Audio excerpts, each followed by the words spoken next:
Hey everyone, it's Jeremiah with Current Worship Collective. Just getting ready to color correct on the announcement video that we are doing for this week. It's one of the videos we turn out every week. I'm sure that a lot of you do the same type of thing. So I just wanted to show you real quick on our semi-pro tips today some of the color correction things I like to do. It gets me a really quick turnaround, but a really nice video quality as well for those things that we have to do a lot of and don't have the time to spend a lot of time in color correction. So let me just show you real quick a couple of my favorite things I like to do. All right, so first things first, as you can see, this shot is a little flat, a little blurry, the color is not quite right. Something I do want you to know before we get started, I do like to shoot slightly warmer in temperature than I probably need to when we're actually shooting the video, because I like to cool the temperature down, especially when shooting a person, because their skin tone, I feel like, tends to look a lot more natural when you're cooling it down to get it to the temperature you want, as opposed to warming it up. So we're going to slide over to our color tab here, and then I'm going to start in on the basic correction. I'm just going to start right at the temperature slider here, and I'm going to just cool it down a bit until it gets to about where I like it to be. You can see the skin tone and her hair color, all those kinds of things are starting to look a lot more natural. Then I go down to curves.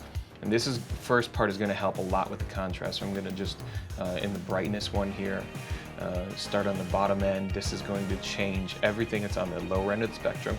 So I'm going to grab this and just bring it down just a bit, and you can see the black starting to change, and you can get a really nice contrast there.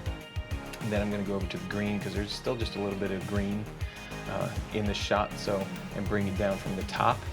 And you can see that skin tone and her hair, all those kinds of things. Her eyes are starting to look a lot more natural and really nice color without getting washed out, but also still very natural looking.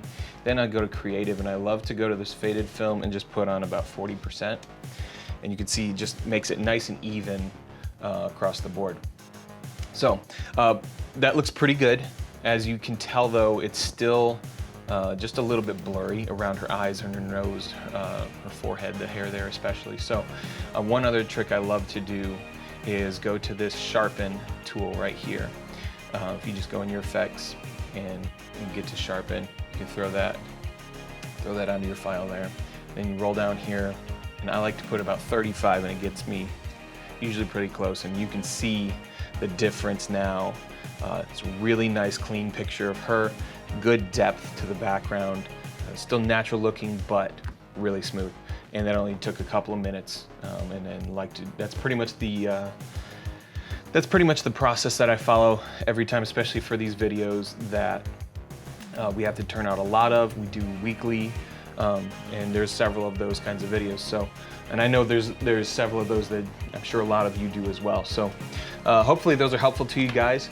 Give us a follow on our Instagram and Current Worship Collective, and we'll talk to you guys next time. This is Semi-Pro Tips.